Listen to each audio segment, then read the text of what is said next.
Hi everyone, स्वागत है आप सबका। मैं Abhishek Sharma from proving CS. Now as you all know that CS executive is the most difficult level in your entire journey of CS। ये अपने आप में एक अपॉर्चुनिटी भी है और अपने आप में एक हर्डल भी है।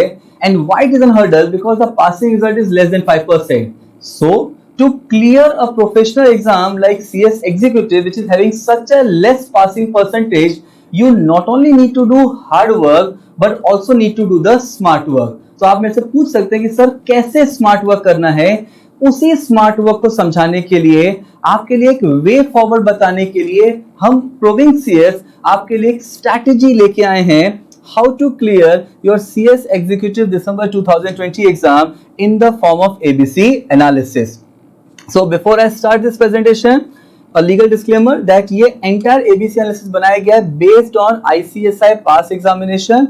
So for any professional exam, it is expected कि you should study everything, but this ABC analysis is going to help you a lot while prioritizing the activity, while finalizing how to decide the way forward। So let's start now।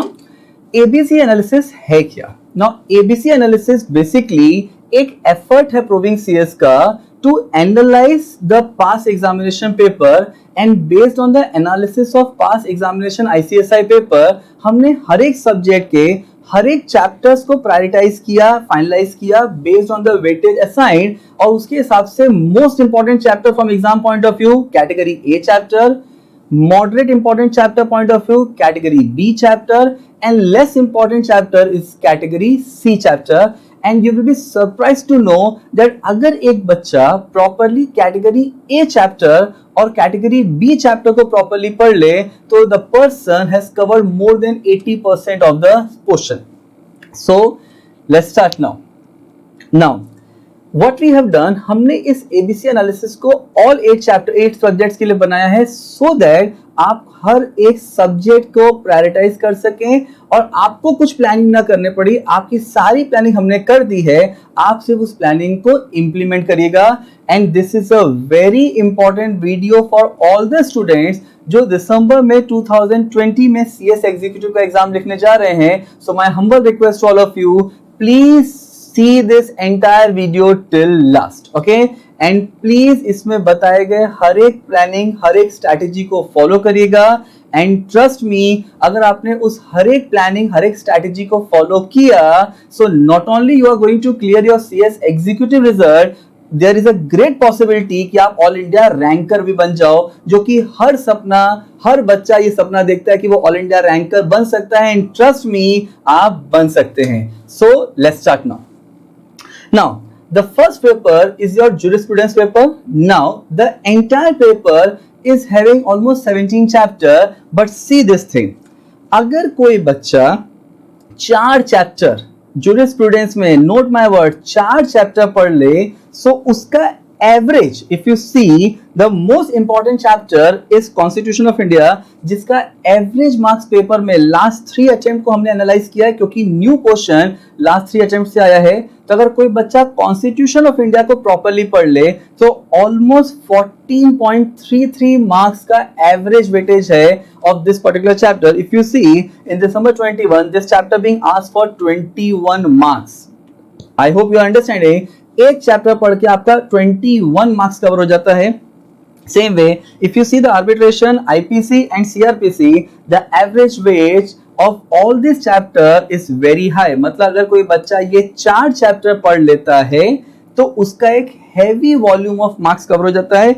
If I consider December 19 exam which is the last exam, these 4 chapter together has weighted for 50 marks। मतलब आपके 100 marks के paper में 50 marks का तो सिर्फ ये 4 chapter आ जाते हैं। अंडरस्टैंड वन थिंग स्टूडेंट्स, मैंने ये जो ABC बनाया है इसमें आपको पेपर में कुछ ऑप्शंस भी आते हैं। मतलब आपका क्वेश्चन नंबर 1 कंपल्सरी होगा, then question number 2 and 2A के बीच में चॉइस होगा। तो मैंने पूरे पेपर को कवर किया है, which means that it is not only going to cover 100 marks, it is going to cover more than 100 marks because वहां पे आपको चॉइस का ऑप्शन है। But while making the thing, we try to make the thing as comprehensive as possible, इसमें मैंने वो भी cover किया है। Now, if you see category B chapter. Now again they are comprising of only 4 chapter, and if I see this number 19 exam, this category B chapter has weighted for 24 marks. If I see December 18, it is for 38 marks, and if I see June 19, it is for 49 marks. मतलब अगर मैं last attempt को भी consider करूं तो category A and category B together having only 8 chapter, but the weightage कितना है, almost 74 marks. Clear? Now if I see category C chapter, now as you can see pillar बहुत लंबा है, but weightage is not that high. Now what it mean? It means that अगर मैं पूरे jurisprudence subject की ABC analysis को अगर मैं समराइज करूं तो category A category chapter are only 4 chapter, B category chapter are only 4 chapter, and C category is having 9 chapters. मतलब अब आपको समझ में आ रहा होगा कि आपको ज्यूरिस्प्रूडेंस सब्जेक्ट कैसे पढ़ना है. पहले category A and category B chapter पढ़ लो जो कि टोटल 8 चैप्टर्स है, बट ये 8 चैप्टर्स पढ़ के आपका ऑलमोस्ट 80 मार्क्स का पेपर सिक्योर हो जाता है, and then go to category C chapter. So now we are moving towards second paper. Now second paper is your company law, which is one of the most important subject, not only from your examination point of view but also from your future point of view. Now the entire company law subject, if you see ICSI module, is being divided into 3 parts, which is your company law principles and concept is of 50 marks, second company administration and meeting is for 40 marks, and company secretary as a profession is carrying 10 marks. अब इस पूरे subject को कैसे अपने को arrange करना चाहिए, कैसे अपने को स्ट्रेटेजाइज करना चाहिए, ये देखिए. Now if I take category 1 chapter in company law, understand one thing, meeting and director are the most important subject and the chapter in company law subject from future point of view also. तो आपको category 1 में कितने chapter हैं? Category 1 is comprising of 5 chapter. Now remember one thing, इसमें जो chapters के नाम लिखे हैं वो सेम नाम है जो ICSI मॉड्यूल में है. So if I take category 1 chapter and the first important chapter is meetings chapter. Now meeting chapter, if you see the last exam also being asked for 17 marks, if you see December 18 it is being asked for 20 marks, and the average weightage of meeting chapter is more than 16 marks. Same way, if you see all 5 chapters taken together in company law paper, these 5 chapters, सिर्फ ये 5 chapter का बच्चा properly पढ़ ले तो in the last attempt it has been asked for 55 marks. If you see June 19, it is being asked for 67 marks, and if you see December 18, it is being asked for 66 marks, which means that more than 50% of the paper being covered only from these 5 chapters. Now if I see category B chapter, now category B chapter are total 6 chapters are there under category B, और अगर ये 6 chapter कोई बच्चा properly पढ़ ले तो June 19 में these 6 chapters together being weighted for 50 marks. If I take December 18, it is being asked for 49 marks, and if I take December 19, it has been asked for 39 marks, which means that अगर मैं सिर्फ as a student, अगर मैं सिर्फ ये category A जो 5 chapters हैं and category B जो 6 चैप्टर्स हैं, अगर मैं टोटल 11 चैप्टर्स पढ़ लूं in company law subject, if I consider the last exam also, the student has covered almost 94 marks paper.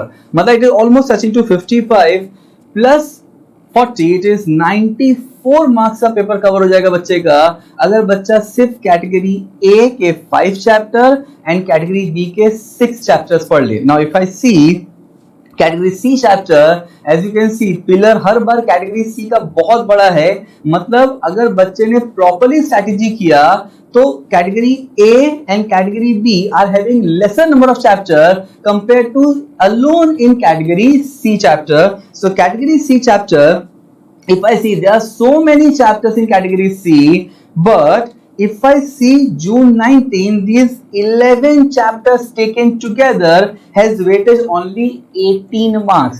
If I check December 18, this 11 chapters taken together is having weightage only of 20 marks. And if I consider December 19, this 11 chapters taken together is 41 marks. But अगर बच्चे ने category A जो कि 5 chapters हैं, category B जो कि 6 chapters हैं, अगर ये 11 चैप्टर्स बच्चे ने पढ़ लिए तो फिर दुनिया की कोई ताकत आपको फेल नहीं कर सकती। मतलब अपने को वो स्ट्रैटेजी सीखनी है कि हम प्रॉपरली एकदम स्मूथली पास हो जाएं एंड हम ऑल इंडिया रैंक के लिए तैयार हो जाएं। और ये एबीसी एनालिसिस उसी पॉइंट को ध्यान में रख के आपके लिए बनाएंगे। Clear? Now if I check another subject which is your paper 3, which is your setting up of business entities and closure, the entire subject being divided into 3 parts. First is setting up a business, which is of 40 marks. Second is registration, license and compliance, it is of 35 marks. And third is insolvency, winding up and closure of business, it is of 25 marks. And अगर आपने अपना module ध्यान से देखा होगा तो ये जो पार्ट सी है इसमें टोटल 3 चैप्टर्स हैं। मतलब अगर आप बच्चा 3 चैप्टर प्रॉपर्ली वहां पे समझ ले तो 25 तो सेफ हो गया। But to have more in depth understanding कि किस तरीके से सब्जेक्ट को प्रायोरिटाइज करना चाहिए, let's understand the ABC analysis of this subject also. Now if I check category A, now the category A chapter of this subject is having only 4 chapters.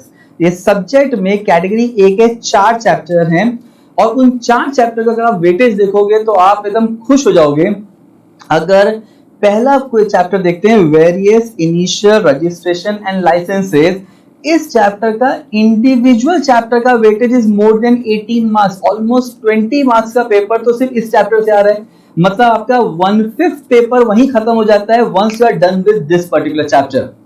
Now, if I take insolvency resolution process, in the last attempt, this chapter being asked for 19 marks. मतलब initial registration 19 marks, insolvency resolution process 19 marks. मतलब category A chapter के 4 chapter का बच्चा पढ़ ले properly तो उसका more than 50% portion वही हो जाता है। मतलब अगर मैं दिसंबर 19 देखूं, if I C the last paper December 19, it is these 4 chapters taken together being asked for 61 marks. Clear? Now we move towards category B chapter of this particular subject. Now category B में the total marks of this category B chapter, if I take December 18 being asked for 54 marks, if I take June 19 being asked for 57 marks, and if I take December 19 being asked for 37 marks. मतलब अगर आप किसी भी attempt में, किसी भी last 3 attempt में से किसी भी अटेम्प्ट को आप ले लो और कैटेगरी ए और बी को अगर आप ऐड कर दोगे, you will realise that these 2 category chapter are having at least more than 90 marks paper of your total exam. समझ रहा है? मतलब कैसे करना है, अपने को पहले कैटेगरी ए और कैटेगरी बी को स्ट्रॉन्ग करना है। अगर कैटेगरी ए और बी स्ट्रॉन्ग हो गया इस पेपर में तो दुनिया की कोई ताकत आपको पास होने से नहीं रोक सकती। Now if I take category C, as you can see, आप ये चीज बहुत कॉमन एनालाइज करोगे। जितना इन डेप्थ प्रोविंग्स ने आपके लिए एनालिसिस बना दिया है उसका ऑब्जेक्टिव है कि एकदम आपको बता दिया है कि पहले क्या पढ़ना है और बाद में क्या पढ़ना है। मतलब maximum chapter which are having less weightage is forming part of C, and less chapter which is having more weightage is forming part of A and B. So if you see there are huge number of chapters in category C. अब अगर आप category C में if you see a few chapters like formation and registration of NGO, अब आप ये सब chapter देखोगे, average weightage is 1.33 marks. मतलब लास्ट 3 बार के एग्जाम में 2 बार तो इस चैप्टर का खाता ही नहीं खुला, क्लीन बोल्ड हो गया 0 पे। इसका मतलब अपने को पता है though for a professional exam you should study everything, but we know now कि पहले क्या पढ़ना है और लास्ट में क्या पढ़ना है। So if I have to summarize the entire ABC analysis for this particular subject, you will realize that category A is having 4 chapters which is having an average weightage of more than 50 marks taken together. Category B is having 7 chapter, मतलब अगर आप ये 4 + 7 11 chapters पढ़ लेते हो students, तो आपका almost 90 marks से ऊपर का पेपर तैयार हो जाता है। मतलब अपने को कैटेगरी सी में 11 चैप्टर्स हैं, लेकिन वो 11 बाद में देखने का, पहले कैटेगरी ए और बी का मिला के 11 चैप्टर्स कर लेना है। सबसे पहले क्या करना है, ए चैप्टर, फिर क्या करना है, B chapter, and then move to C chapter. I hope it's clear now. Okay, let's move to the next subject, taxation. Very important subject, very interesting subject. लेकिन देखो अब बहुत सारे ऐसे बच्चे होंगे जिनको taxation subject से डर लगता है। I tell you with great pride that Province में all the faculty team are India's best faculty team. We have done a dream team. हमने पूरे इंडिया की best faculties को एक प्लेटफॉर्म पे ले आए हैं to make the dream team. And taxation की जो faculty है, they are super interesting faculty. But having said that, कैसे अपने को टैक्सेशन जो कि एक बहुत टेक्निकल सब्जेक्ट है उसको कैसे इजीली अपने को मैनेज करना है, let's see this thing. The entire taxation subject is divided into 2 part. One is called direct taxation which is your 50 marks, and second is called indirect taxation which is again of 50 marks, which is comprising of your GST and custom. अब देखो, effective from December 19 exam से taxation paper को MCQ base बना दिया गया है with negative marking. अब देखो, एंड नेगेटिव मार्किंग क्या है, for every correct answer you will get 1 marks, and for every wrong answer there going to be a deduction of 0.25। And remember students, जब भी किसी प्रोफेशनल एग्जाम में negative marking होता है, then you need to be more perfect while answering. And the second benefit, अगर कोई subject MCQ based है ना, तो उसके अपने एडवांटेज और डिसएडवांटेज होते हैं।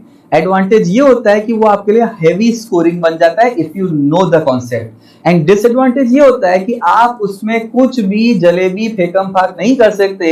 You need to be very specific in answering because you are not required to write the paragraph. देखो, पैराग्राफ जब लिखना होता है ना, and for a commerce student को अगर एक लाइन भी आती है ना, तो उसके ऊपर वो पूरा पैराग्राफ बना सकता है। ये आप कॉमर्स स्टूडेंट्स के अंदर एक ताकत, एक इनबिल्ट एबिलिटी होती है, गॉड गिफ्टेड स्किल है, लेकिन एमसीक्यू पेपर में वो स्किल आपके काम नहीं आएगी। Clear? So if I take taxation subject, see the graph of A category chapter A का, देखो कितना छोटा सा ग्राफ है, सिर्फ 2 चैप्टर हैं।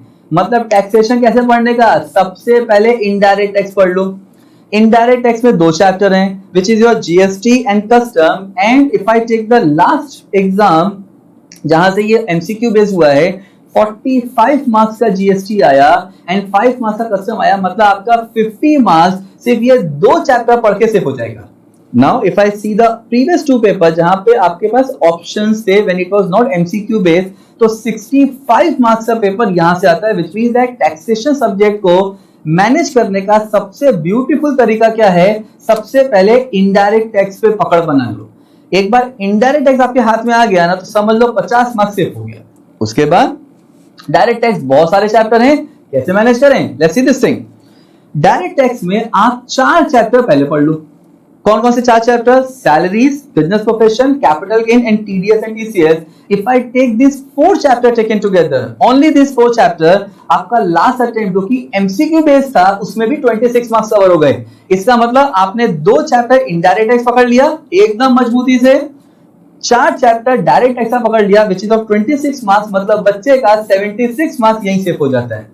मतलब अपने को पता है कि after this ABC analysis being over and once you have seen the entire video, आपको ये समझ जाएगा कि आपको अपनी एनर्जी, अपने एफर्ट को किस डायरेक्शन में लगाना है, और यही ऑब्जेक्टिव था प्रोविंग सीएस का ये एबीसी एनालिसिस बनाने का। सो if I take category C chapter, as you can see the pillar is very high but weightage कम है। मतलब अपने को ये पता है, as I said in the beginning, कि प्रोफेशनल एग्जाम में you need to be thorough with everything, but smart studies कैसे करते हैं, कैसे ऑल इंडिया रैंकर बनते हैं, वो टिप्स मैं दे रहा हूं। क्यों? क्योंकि प्रोविंग सीएस चाहता है कि हर बच्चा ऑल इंडिया रैंकर बने। हर बच्चे के अंदर वो पोटेंशियल होता है, सिर्फ आपके अंदर से वो पोटेंशियल को खींच के लाना है, वो हम आपके लिए करना चाहते हैं। And that is where if you see category C chapter, there are huge number of chapters, but if you see the last exam weightage, it is only being asked for 24 marks. अब इसमें अगर आप international tax देखोगे ना तो उसका तो खाता ही नहीं खुला, 3 पेपर हो गए, तीनों बार एक भी मार्क्स का नहीं आया, मतलब अपने को इंटरनेशनल टैक्स कब पढ़ना है, एकदम लास्ट में। Clear? So if I have to summarise this ABC analysis of taxation subject, category A is having 2 chapter, category B is having 4 chapter, मतलब ये 6 chapter से पढ़ लिए तो आपका 75 मार्क्स का पेपर ऑलमोस्ट कवर हो जाएगा। And then category C which is having 12 chapters। समझा? Now let's see the corporate and management accountancy. Now a lot of students, basically those who are doing law also and doing CS, they always tell me कि sir हमें ना account से बड़ा डर लगता है। तो अब उस डर से बाहर निकलने का टाइम आ गया है, क्योंकि प्रोविंस आ गया आपके पास। कैसे करना है इस सब्जेक्ट को manage? See, corporate accounting is carrying weightage of 60 marks and management accountancy is carrying weightage of 40 marks. कैसे प्लान करें इस सब्जेक्ट को? See this thing. Again, very important thing. December 19 exam onward से ये पेपर भी MCQ based हो गया है, which means that for every correct answer you will get 1 mark and for every wrong answer there is going to be a deduction of 0.25, which means that ये उन बच्चों के लिए जिनको पहले ही अकाउंट से प्रॉब्लम थी उनके लिए और भी थ्रेटनिंग फैक्टर हो गया। बिल्कुल डरो मत बच्चों, प्रोविंस आपके साथ है। See how to manage this particular subject.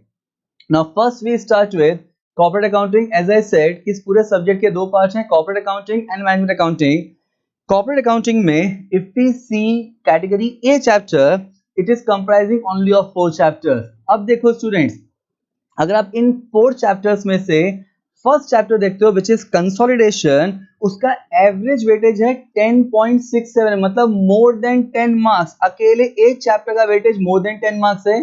Corporate accounting total 60 marks का है, जिसमें से 10 से ऊपर मार्क्स तो सिर्फ कंसोलिडेशन से आ रहे हैं।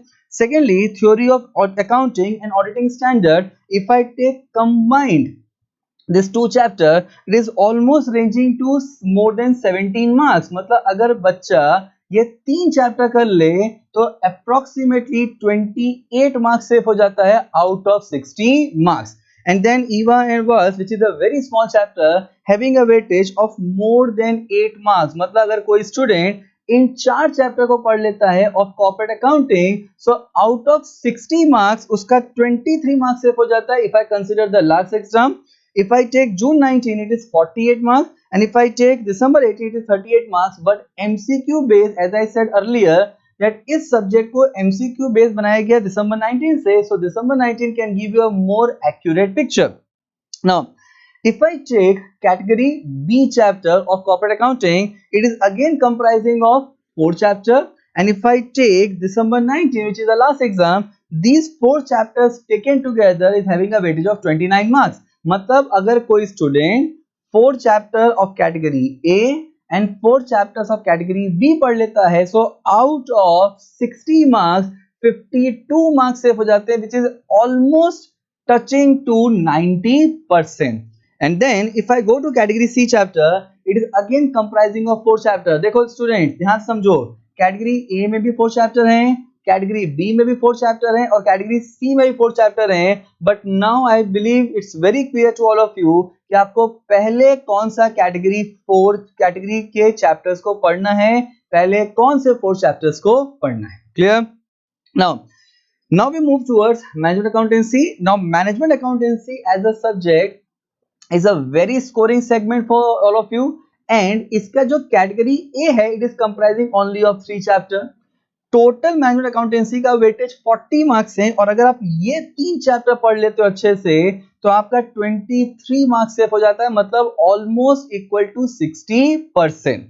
Now if I take category B chapter of corporate accountancy, it is comprising the management accountancy part, it is comprising of 4 chapter, and ये 4 chapter का weightage if I consider the last exam has been asked for 17 marks, which means that अगर मैं ABC analysis of इस पूरे subject को summarise करूं, so category A is having 7 chapters, category B is having 8 chapters and category C is having 4 chapter. अच्छा, now some of you may think कि इस subject में कैटेगरी C में कम chapters क्यों हैं? Because management accountancy as a subject is very scoring and therefore we realise that management accountancy में category C जैसा कुछ नहीं है, because there are total 7 chapters, जिसमें से एक चैप्टर जो है विच इज इंड एएस 102, वो काफी हद तक आपका अकाउंटिंग स्टैंडर्ड से कनेक्टेड है, जो कि आप कॉर्पोरेट अकाउंटिंग में पढ़ने वाले हो। तो इस पार्ट को एकदम प्रॉपर्ली सेव करना, तो आपका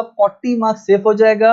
और उसमें भी पहले कौन से 3 चैप्टर पढ़ने हैं? फर्स्ट 3 चैप्टर ऑफ कैटेगरी ए, जिससे आपका 23 मार्क्स सेव हो जाएगा। Clear? Now we move towards paper 6, which is securities law, SEBI, most technical subject of your CS executive level. अब इस सब्जेक्ट के भी 2 पार्ट है। If I see the ICSI module, first is securities law, which is of 70 marks, and second is capital market intermediate, which is of 30 marks. अब देखो इस subject को कैसे अपने को प्रायोरिटाइज करना है। Now first see the category A chapter. इस पूरे सब्जेक्ट में 16 चैप्टर्स हैं, बट आपको 16 नहीं पढ़ने हैं, पहले आपको फर्स्ट 4 चैप्टर्स पढ़ने हैं। ध्यान से देखो, the chapter name structure of capital market, इसका जो एवरेज वेटेज है वो 34 मार्क्स है। इन दिसंबर 19 this chapter being asked for 39 marks, in June 19 this chapter being asked for 27 marks, and in December 18 this chapter being asked for 36 marks. अब एक चीज समझो students, ये जो चैप्टर है, ये there is a chapter called SEBI ICDR regulation, उस chapter से काफी कनेक्ट होता है, because there is a topic called green shoe option, there is topic called anchor investor, जो कि बेसिकली आईसीडीआर से कनेक्ट होता है। तो ICDR chapter is also forming part of category A chapter, which have been asked for 9 marks in December 19, 11 marks for in June 19 and 14 marks in December 18, which means that अगर average weightage ICDR का देखा जाए तो it is almost equal to 11.33, and structure of capital market का average weightage है 34 marks। मतलब अगर कोई स्टूडेंट इन 2 चैप्टर को प्रॉपर्ली पढ़ ले तो 45 मार्क्स बच्चे का सेफ हो जाता है। समझ रहे हैं? Then there's a chapter called securities market intermediate, very small chapter, लेकिन हर अटेम्प्ट में क्वेश्चन पूछा गया है, and the average weightage of this chapter is more than 12 marks. इसके अलावा एक बहुत ही टेक्निकल लेकिन इंपॉर्टेंट चैप्टर है take over, which is being asked for 13 marks in December 19, 17 marks in June 19, but in December 18 this chapter has not been asked for any marks. So आप बोल सकते हो सर, आप बोल रहे हो कि ये कैटेगरी ए है, लेकिन ये तो एक बार पूछा नहीं गया है in that particular attempt. Understand students, Sachin Tendulkar भी कभी कभी 0 पे आउट होता है, महेंद्र सिंह धोनी से भी विकेट कीपिंग मिस हो सकती है, but that does not mean that they are not legends. Same thing, ये चैप्टर इंपॉर्टेंट है। अच्छा, उस अटेम्प्ट में क्यों नहीं पूछा गया था? Because there are wholesale amount of amendment being done in this particular chapter, इसलिए इंस्टीट्यूट ने नहीं पूछा था। बट देखो नेक्स्ट अटेम्प्ट में सीधा 17 मार्क्स के लिए पूछा गया, which means that you can not ignore take over chapter. Then if you see the category B chapter of subject called SEBI, उसमें there are total 5 chapter, and if I take the last attempt, this 5 chapter being asked for 40 marks. मतलब अगर कोई बच्चा category A और category B chapters को पढ़ लेता है, category A is comprising of 4 chapter, category B is comprising of 5 chapter, तो ये 9 चैप्टर्स अगर बच्चा प्रॉपर्ली पढ़ लेता है तो 9 चैप्टर्स कवर करते ही उसका मोर देन 90 मार्क्स का पेपर कवर हो जाता है, which means that if you see any of the attempt, इन तीनों अटेम्प्ट में अगर इस कैटेगरी के चैप्टर के मार्क्स को ऐड किया जाए, it is going more than 100 marks. And as I said earlier, ये जो एबीसी एनालिसिस है ये बहुत कॉम्प्रिहेंसिव बनाई है, इसलिए we have not only covered 100 marks paper, we covered everything, मतलब इंक्लूडिंग ऑप्शंस के साथ कवर किया है, इसलिए the total marks is going beyond 100 marks. Clear?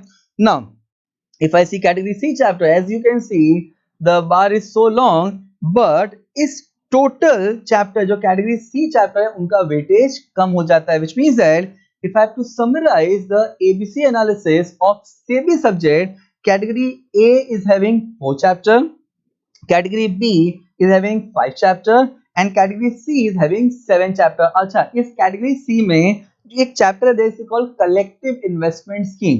इस चैप्टर का वेटेज देखोगे ना तो एक भी बार तीनों एग्जाम में एक भी क्वेश्चन नहीं पूछा गया, which means that इस चैप्टर का तो खाता ही नहीं खुला है। इसका मतलब क्या हुआ स्टूडेंट? मैं ये नहीं कह रहा हूं कि आप ये चैप्टर छोड़ दो ऑल टुगेदर, नो, लेकिन पहले कौन सा पढ़ना है? Structure of capital market, and last में इस चैप्टर को अपने को पढ़ना है। Clear? Now another very technical subject, though very interesting subject, is economic, business and commercial law. ये जो पूरा सब्जेक्ट है ये इंस्टीट्यूट ने 3 पार्ट में डिवाइड किया है.